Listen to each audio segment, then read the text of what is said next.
Tu ambil lah kopi apa tu kuih. You know, as we wait for Dah makan dah Mrs. tadi? Sulaiman to Ha? come Tadi in, lepas dia video call. I wish to say something. It's quite refreshing Oh, awal to ya. see new faces here. You know, recently, just the last few days, over the internet, somebody has been demeaning the present Easter. They say that the Easter is like the formative hall because we allow wedding functions to be had that. But our answer to that, you know, the reality is in order to maintain such a big place, you need to have money coming from somewhere. And wedding is wedding.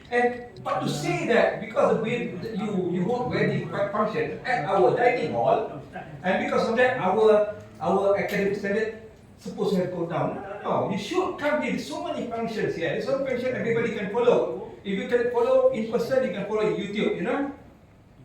So, Sulaiman, where are you? Or shall we start? Okay.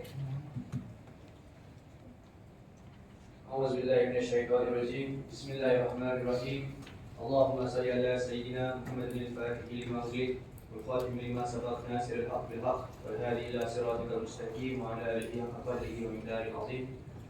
السلام عليكم ورحمة الله وبركاته. Very pleasant afternoon.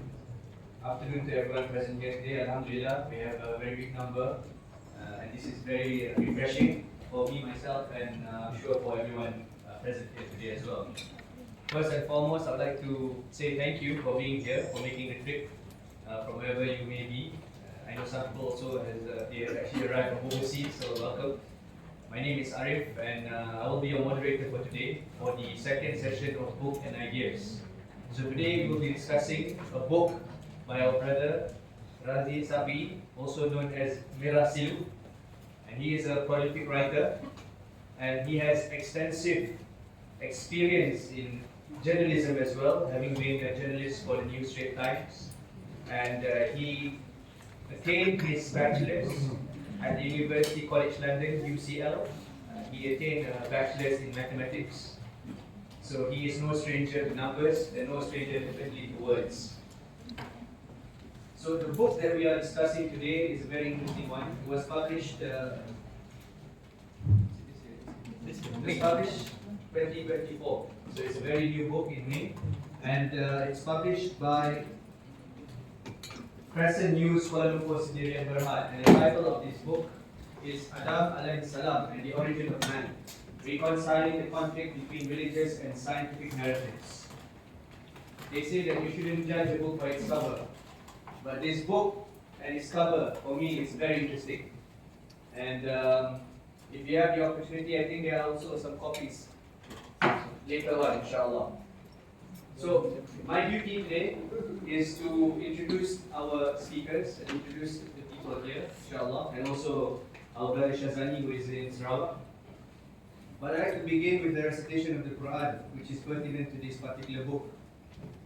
أعوذ بالله من الشيطان الرجيم بسم الله الرحمن الرحيم وإذ قال ربك للملائكة إني جاعل في الأرض خليفة قالوا وتجعل فيها من يفسد فيها ويسفك الدماء ونحن نسبح بحمدك ونقدس لك قال إني أعلم ما لا تعلمون صدق الله مولانا العظيم. Remember when your Lord said to the angels, I am going to place a successive human authority on earth. They asked Allah, will you place it in someone who spread corruption and shed blood? Glorify your praises and fulfill your wonders. Allah, Tepi ni je, tepi pintu. know what this is a very pertinent verse for our discussion today. Duduk tepi ni je, tak apa. Oh, duduk sana. Duduk sini. Boleh dengar tu ada kursi dulu.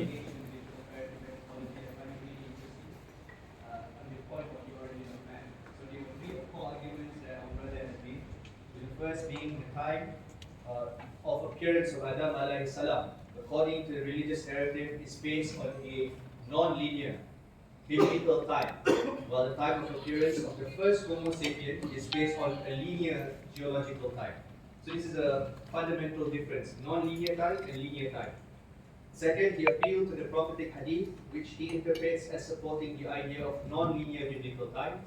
And third, which is the most fundamental, I believe, is the realignment between scriptural and spiritual perspectives with that of science. So if we are looking back at history, we see that this conflict between science and religion has nothing to do with this Muslims or with Islam. It is actually a problem or an issue, if I may say so, that began with Galileo Galilei and his persecution by the church at the time, because he promoted an idea of the heliocentric model of the universe, which was taken from Nicholas Copernicus, who was born in the year 1473 and died in 1543. There is an argument made in the book as well that Copernicus got the idea of the heliocentric model of the universe from the thinker Nasir ad-Din at-Tusi, coming from Aristarchus of Samos in the 3rd century before Christ BC.